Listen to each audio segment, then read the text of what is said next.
Brothers and sisters, friends and family, much love to you all. Thank you very, very much for spending this time hanging out, talking, discussing scriptures, discussing the laws of our Creator. For those who do not know what this channel is about, we believe that the first 5 books of scriptures are a foundational standpoint, guide point, rule set for life. We believe all of the scriptures, from the front of the book to the back, including all of the Apocrypha.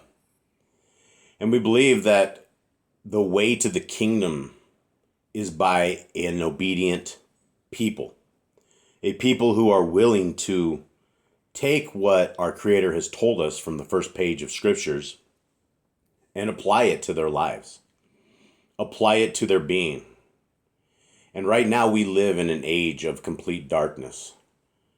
We live in an antichrist world with a lot of darkness that is all around us. We live in a world that is packed full of lies and deception. They tell us one thing, they tell us another. They tell us tell-lie vision programming. Things right from the so-called horse's mouth. But our Creator has a different way. A different people. A people that are not tuned in to the tell-lie vision programming. The people that don't care what the so-called mainstream media are trying to program the people with.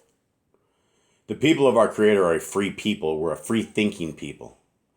We turn our TVs off. We turn the movies off. We turn all of this stuff off.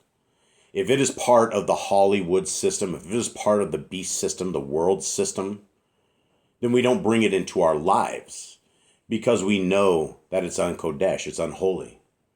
If it is something that is darkness to the kingdom, then it is something that we need to avoid. And we won't know what to avoid unless we write these laws, statutes, and commandments that we find in the Torah on our heart, mind, and souls. Now, the Torah isn't anything more than the first 5 books of scriptures. For anybody that says there's any other Torah out there, there's no Torah, because Deuteronomy 6:4 says if we add to or take away from the Torah that we have before us, then we're breaking a commandment. So when we find doctrine that goes outside of what the Torah says, then we know it's false doctrine. If somebody says we should be worshiping on a Sunday because it's the Lord's day, but the Creator of the universe has said that I would like you to worship on the 7th day, which does fall on a Saturday, but it's a lot different. When our Creator says, I want you to keep my appointed times, and I don't want you to keep the world's pagan times. I don't want you to keep Easter. I don't want you to keep Christmas. I don't want you to keep Thanksgiving. I want you to keep Passover. I want you to keep Sukkot. I want you to keep the Day of Trumpets. I want you to keep days that are important to me, not days that are important to the world. And that is what the kingdom people are all about. We understand that the wishes and the will and the heart, mind, and soul of our Creator can be found in Genesis, Exodus, Leviticus, Numbers, and Deuteronomy. But then we go into the Besorah. We go into Matthew, Mark, Luke, and John. And then we have the Torah made flesh. The Son of the Most High, who says by his own words that he is the Son and not the Father. And the Father is our Creator. So we have a true father-son combo, and the Son was with the Father before creation. The Torah of our Creator, the most amazing words ever, were created before light and dark were ever brought forth. So the laws of our Creator, including Shabbat, is nothing new. It's new to us because most of us have been lied to all our lives. Most of us have been lied to by some guy that's taken a paycheck to lie to us. A guy that is so lazy that if he reads his scriptures and if he understands them, he does not produce the fruits that are valid for the kingdom. He produces other slaves. People that think the laws of our Creator have been nailed to a cross. That's complete blasphemy. That's sadness. That is something that is so horrifying and so hard to grasp the concept that people would want to take the almighty laws of our Creator and nail them to the cross because they believe that his Son, Messiah Yahushua, no J's in Hebrew, his name is not Jesus. The Hebrew man's name was Yahushua. So Yahushua, people think, came as a rebel. flying a rebel flag, coming as a law-breaking citizen of the new kingdom that has a new way. It's the grace method. It's the always saved method. It's the less than lukewarm lies that we're inheriting from these religions. There's not a single religion out of hundreds of thousands of them that ever comply with what the scriptures say. There's no person that would ever want to say, I am part of any religion. I would be careful even saying you're a part of Hebrew roots. Hebrew roots, guys, why do we need a flag? We know our father Abraham was a Hebrew. He got that name when he was crossing over. So if he was an Hebrew, wouldn't we want to probably be called a Hebrew, a Torah keeper, a law keeper? Because those who say they're followers of our Messiah, Mashiach, they're lawless. In Matthew 7, Messiah says that lawless people go to hell. He says it twice. It's very dangerous when we know that there's a gate with a wide path of destruction and the lawless people are the ones that go to destruction. There's not going to be billions of people saved. There's going to be law keepers that have the faith of our Messiah. That's what Revelation 14:12 says. And I truly believe without a shadow of a doubt that we are in the end times. That we are there. There are people around and people who have been elected and things that have been done and things that have basically portrayed prophecy exactly as we thought they would go down. Most missed them. Most people didn't get it at all.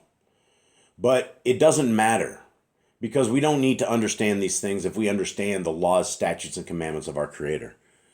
Guys, right before you is Yah Scriptures. It's the greatest English translation that you will find.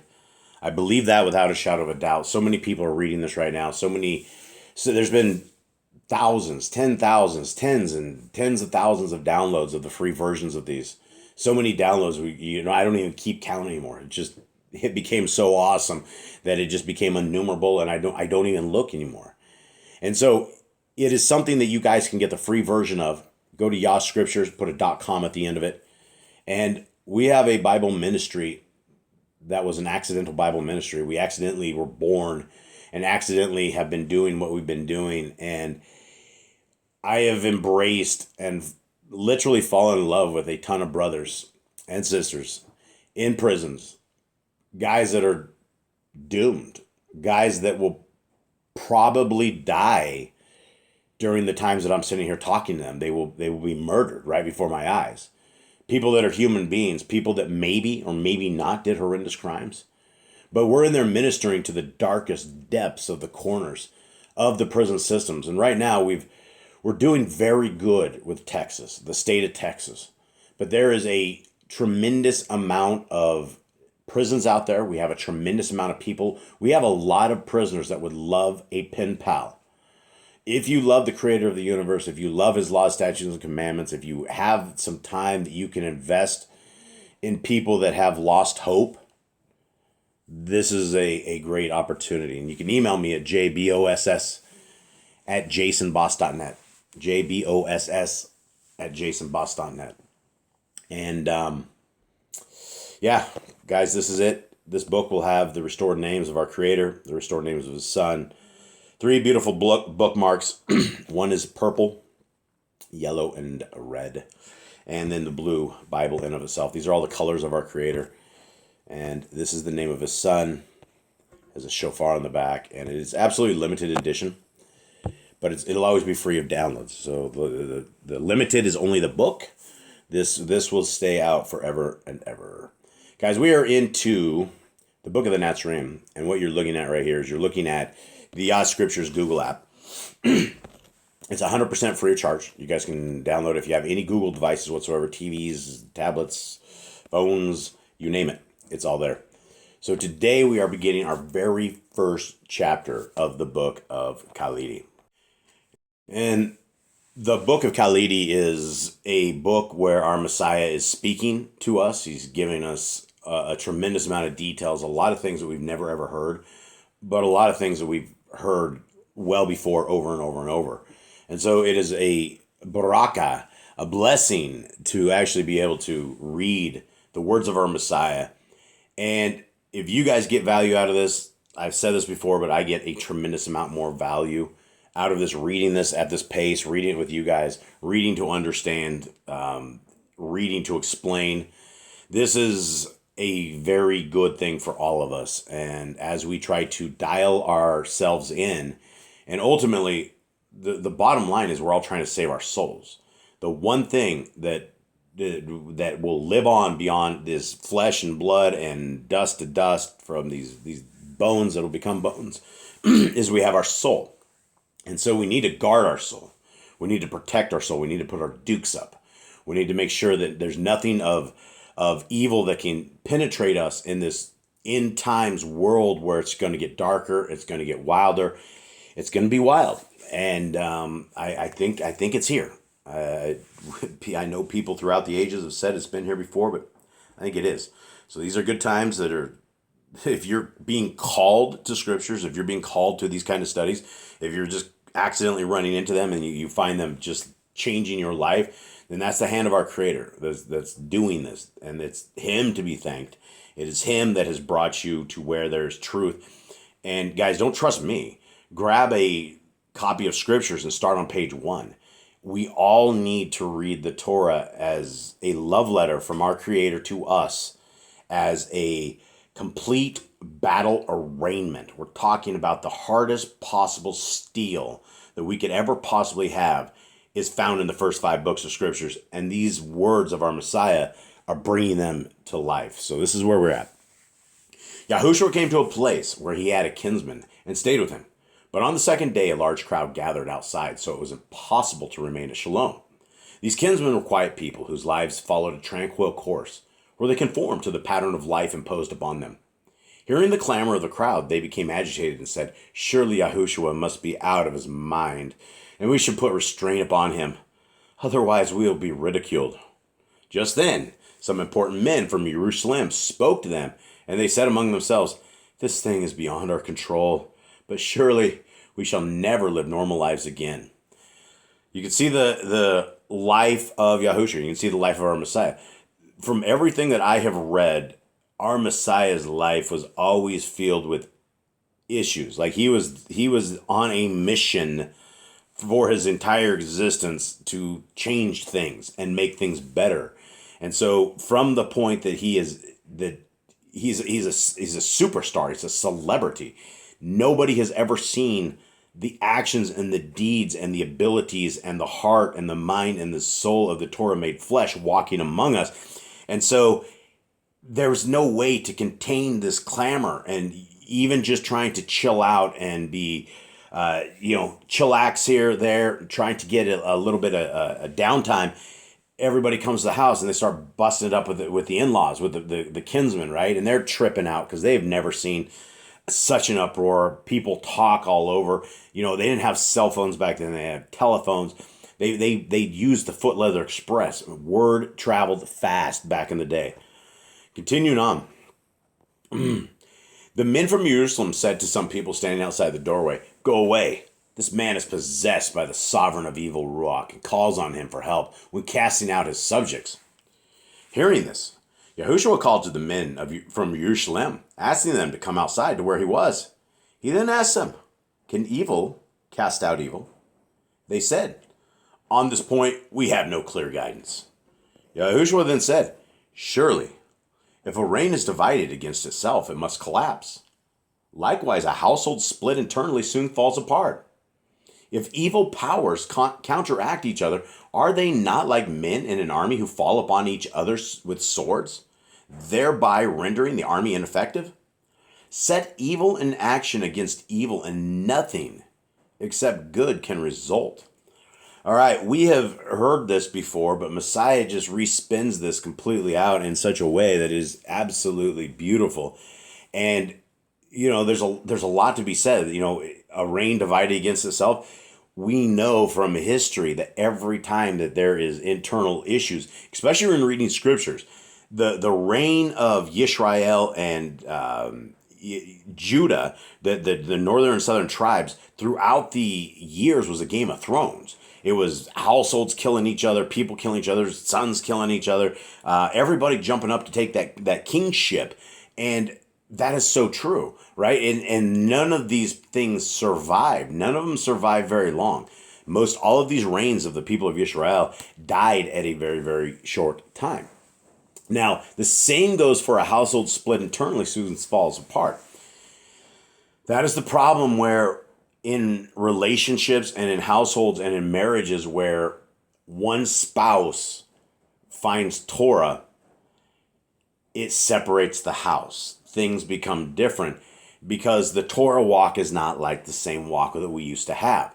We realize and we understand very clearly that when we are doing things that are evil, that would make our Father upset, we try not to do them. And that is the point of the Torah, is that we know it. Why we're supposed to know it so well, as so much that it's frontless between our eyes. And you talk about it when you go to bed, when you rise up, when you're walking along the way, when you're chilling, when you're skiing down the trip. There's all sorts of times that we're called to talk about the Torah. It's not something that we just do on one day a week or one day a month or anything of the sort. The Torah is our life. It is a clothing, it is a cloak, it is part of our actions. And this, you can go to YahuwahAndTheTorah.net, and just put it like that, YHWH, and the TORAH.net. And we have all of this stuff out there that is available to you guys. One sec, guys. All right, sorry about that. Let's go quickly back to the household split soon internally falls apart, because I know a lot of you guys are in that and have come to Torah and your spouses are not, and there is division. We see it with the spouses, we see it with the in-laws, we see it with all sorts of things. The question is, what do we do about it? How do we go forward? And what is the Torah way to proceed? And there's a lot to be said that a Proverbs 31 woman would be able to sway or to change most men. And a good woman makes a good man better. And the whole division of it is that it is really a man and a woman thing. And if there is any way possible to ever get an alignment of theologies within the house, alignment of beliefs within the house, that is an amazing marriage. That is something that is simply amazing, but it's hard to do. And some people are never able to achieve it. And sometimes spouses aren't really interested in religion. Sometimes spouses don't really give a darn what the end is going to be like. It is something that we've read from the book of the Nazarene, that, our Creator puts that voice, we should be doing this or seek the Creator. There's something that draws us to our Creator if we will listen. Some people will never listen. So I suppose I don't have any really good advice for households that are split. Hopefully you guys don't fall apart. Hopefully you're able to find your way through it. But the number one thing we all must do is guard our souls and protect our souls. And so let's continue on. Real quick here, let me get this muted. Sorry about that. Okay. Yeah, and I don't think I even need to explain the whole thing about the army, right? I mean, obviously, an army that jumps in on itself is completely gone. And we've seen that over and over and over in the hands of our Creator, when it was pretty much over for for Yisrael. And then all of a sudden the armies that are coming against here, like hoof prints or armies or stuff that they can't figure out, it freaks them out. They start killing each other. Something happens in darkness. Our Creator does crazy stuff in mysterious ways. We do not want to be at the other side of Him. We want to be on the side of the Torah-keeping, Yah-loving, Messiah-loving, law-keeping people. That's who our family should be. Continuing on. 6. Yahushua then went into the house and told those inside he was going to the Hayekel in that place, the temple. And one said, "The clothes you wear are travel-stained. Will you enter the house of Elohim in these?" Yahushua replied, "When guests call upon a nobleman in his house, they must be fittingly attired. But when workmen call to make repairs, they enter in the clothes of their trade. This is amazing, right? This is amazing stuff. This is one thing that we do not get in regular scriptures, this particular little piece. And this is amazing. This is the Torah made flesh. This is something that you didn't need a guy in king's clothing that is all spritzy and ritzy and rocking and rolling and looking like the eye of the beholder, right? Looking just beautiful. This is a journeyman. This is the Torah made flesh walking through. And things that we should all take note of is that we have commandments that somebody isn't greater than somebody else, right? It's the kingdom is an equalship. It is something that we love our people equally. And Messiah is the journeyman of the temple. He is literally the Son of the Most High that's there in the flesh. And he doesn't need to look like a stud walking in this thing, because he is a stud. He's a walking legend. He doesn't have to dress the part because he is the part.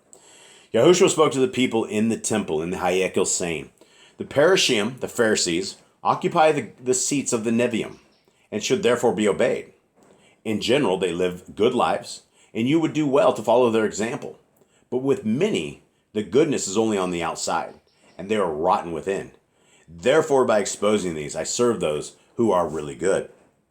This was interesting because it wasn't until I read the book of Khalidi that I actually gave any kind of, understanding of what the Pharisees and the Sadducees were. I just thought they had completely gone rogue. But inside of this is very much different from the words of our Messiah. And so it gave me a whole different understanding that maybe they all weren't the great evil ones, the high-end ones. Just like today, not all the ones that are evil are the high end. It's usually the high end ones that are evil in these regards. The understanding, I guess, is that my understanding of this is that I judged wrong when I judged the Pharisees and Sadducees before actually reading this book, because I think I threw the baby out with the bathwater. 9. I tell you to beware of hypocrites, self-deceivers, and liars, and to be constantly on guard against those who in the name of righteousness would mislead you. Okay, guys, I want to put this warning out there, and I know this sounds, some people say it sounds trite, but I have come under the understanding that the larger Torah channels that are completely monetizing the word of our Creator, serving ads, sucking down donations. I saw this. I saw these one guys, and they were doing super chats, and they were trying to debate the Trinity, but you had to send in a super chat to actually send in a question, and I found that very interesting. Be very, very careful. I know a lot of you guys out there are always looking on YouTube for people to listen to and trying to find truth. The truth is in the scriptures themselves. This is why Yah Scriptures is 100% provided free of charge. There's eSword modules, there's PDFs, there's Google Apps. We have given everything possibly that we can give away digitally that could get you guys to this. And it's now up to you guys to read these books and to study the Word of our Creator and to write His Torah on your heart, mind, and soul, so that you can't be defeated when somebody's trying to give you unclean food or something of the sort. Continuing on, he says, when inspired to become the voice of Elohim, the Navi, the prophets, spoke of these. For he said, they praise me with their mouth and give homage with their lips, but I am not in their hearts. They worship only because this has been their upbringing. Such as these do not worship Yahuwah because they are good, but for the sake of reward and through fear of the unknown. These are people against whom I have set my face, for their goodness is fair outside, but rotten to the core. There's a lot of stuff to be said here, right? Are we only worshiping our Creator because of the fear of the unknown, or do we love our Creator because He gave us breath and gave us life and gave us an opportunity to walk this walk and to find a road back to Him? This is, I say life is simply amazing. I know there's a lot of people that would argue against that, but I praise our Creator every moment for every breath that I take. I've lived a very, very hard life before I ever came into Torah. I was a thug. I was a street thug. I was a criminal. I was a bad boy, and it took many, many years. That's where my wife met me. Was on the coming off the bad boy bus, and so I know what it's like to be a Torah-less, lawless individual. And, we need to change this. We need to walk in the Torah. We need to walk in these laws. And had my mother brought Torah to me when I was a child, that I actually had value on the laws of our Creator. I grew up as a hardcore Christian. I had no value on any laws of our Creator because they don't matter in that so-called religion. And it's just a cult. It is a cult. At the end of the day, when you believe something that is going to do something that it's not going to do based upon a false doctrine, that's a cult. And so many of us have been stuck in this. And it changes. It makes it, it's something that all of us should be walking and talking. And so the love of our Creator must be something. It's like we should not be doing what we are doing because we fear the unknown. The unknown is going to come regardless. We can either be on the right side of eternity, or we can be on the wrong side of eternity. We can either walk with the laws, statutes, and commandments and have the faith of our Messiah, or we can be completely rotten to the core. And, rotten to the core is by default not walking with our Creator. When it is something that is when we live a Hollywood style life, watching television programming and looking like the world, tasting like the world, smelling like the world, that's not the road to our Creator. The road to our Creator is realizing that we're not walking as it should be and making those corrections in our lives so that we can do that.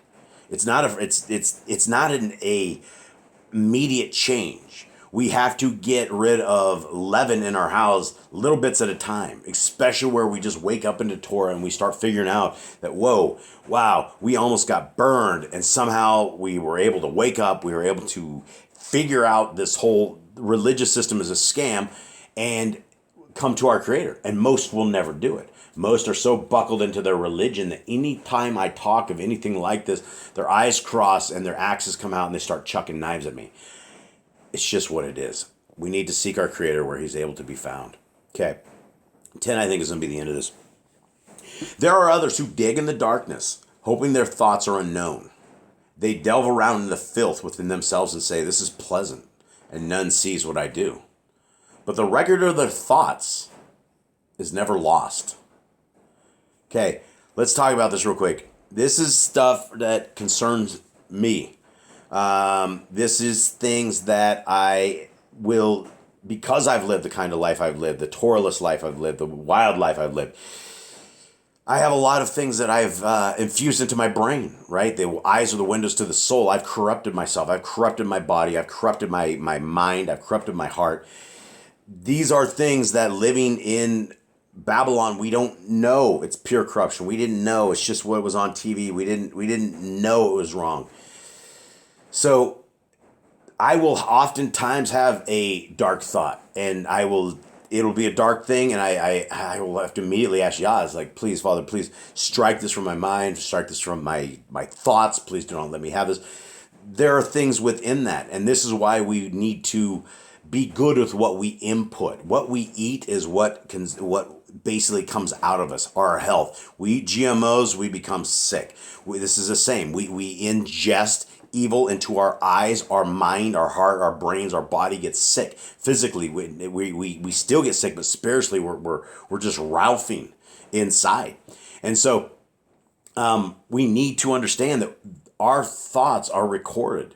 If we can imagine the greatest media device ever, kabillions of petabytes per person, is our thoughts and our things being recorded on the records of the Shamayim. This is what humanity is about. This is what this testing is about.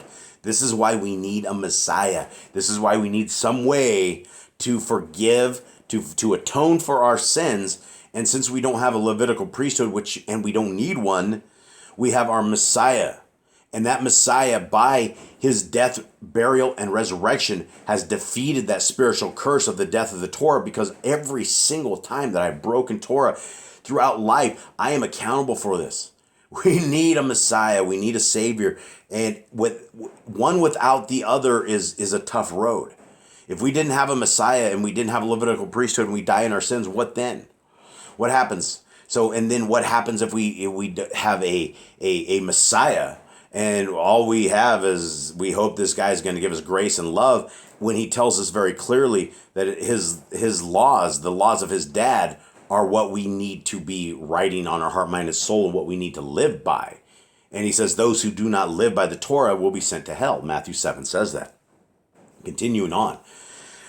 So we don't want to delve around in our filth, right? We don't want to delve around in our mind. We need to clear our minds. We need to get our hearts right. Yet these, concealing what lies within, set themselves up as leaders of the people, who, finding their troubles multiplied, look vainly for the cause. Yet the people only get the leaders they deserve. For those who will only serve goodness cannot be misled by evil. Guys, we have truly gotten the leaders we deserve.